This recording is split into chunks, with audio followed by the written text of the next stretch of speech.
danced. I can give you lessons if you want, Seffi. She rolled her eyes. In being a poor sport? I laughed and dug into the popcorn. Mom had made a huge batch, super salty and doused in brewer's yeast. That had been an hour earlier, when we'd started game night. The bowl was getting down to the old maids. I dug around for the ones showing a peak of white. Part-popped old maids are worth their weight in gold, taste-wise. Need a refill? Dad stood, pointing at Mom's half-full glass sweating in the sticky May air. Summer was coming early this year. At least that's what my biology teacher, Mr. Patterson, had said. Was really going to mess with crops. He'd seemed bothered by this, but I bet I wasn't the only kid looking forward to a hot break. Seffi and I planned to turn as brown as baked beans and bleach our dark hair blonde. She'd heard from a friend of a friend that baby oil on our skin and vinegar water spritzed in our hair would work as well as those expensive coconut-scented tanning oils and Sun-In. We'd even whispered about finding a spot at the edge of our property where the woods broke for the drainage ditch to lay out naked. The thought made me shiver. Boys liked no tan lines. I'd learned that watching Little Darlings. Mom lifted her drink and emptied it before offering it to Dad. Thanks, love. He strode over to her side of the table, leaning in for a deep kiss before taking her glass. Now I was rolling my eyes right along with Seffi. Mom and Dad, mostly Dad, regularly tried to convince us that we were lucky they were still so in love. But gross.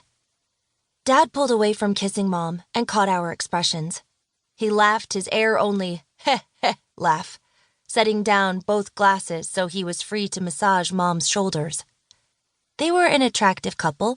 People said it all the time. Mom had been beautiful. Every cloudy picture taken of her proved that. And she still had the glossy brown hair and wide eyes, though incubating Seffi and me had padded her hips and belly. Dad was handsome, too, with a Charles Bronson thing going on.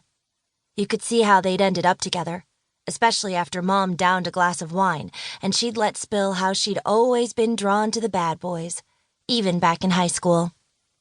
My immediate family was small, just Mom and Aunt Jin, my big sister, Persephone. My parents had a thing for Greek names, and Dad. I didn't know my dad's side of the family. They wouldn't be worth sweeping into a dustpan. At least that's what my grandpa on Mom's side swore to my grandma the winter he died of a massive heart attack.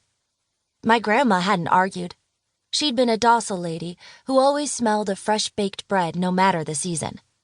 A few weeks after Grandpa passed, she died of a stroke, which sounds like a swim move, but is not. They'd lost a son, my mom's parents, when I was 3 years old. He'd been a wild one, I guess. Died playing chicken in a '79 Camaro, probably drinking, people said. I could only remember one thing about Uncle Richard. It was at his funeral. Jin was crying, but Mom was crying louder, and she went up to Grandpa for a hug. He turned away from her, and she stood there, looking sadder than a lost baby. I asked her about it once, about why Grandpa wouldn't hug her. She said I was too young to remember anything from Rich's funeral, and besides, the past should stay in the past. I think your mother is the most beautiful woman in the world, Dad said in the here and now, rubbing Mom's shoulders while she closed her eyes and made a dreamy face. Fine by me, I said. Just get a room. Dad swept his arm in a wide arc, his smile tipped sideways. I have a whole house. Maybe you should learn to relax. I'll rub your shoulders next. My eyes cut to Seffi. She was flicking a bent corner of a playing card. I'm okay, I said. Seffi, your neck tense? She shrugged. That's my girl. He moved to her, laying his hands on her bony shoulders. She was 2 years older than me, but skinny no matter what she ate. All buckaroo teeth and dimples, a dead ringer for Christy McNichol. Though I'd eat my own hair before I'd tell her. Dad started in on Seffi. It's good to feel good, he murmured to her. That made me itch inside. Can we play another game of cribbage? Soon, Dad said. First.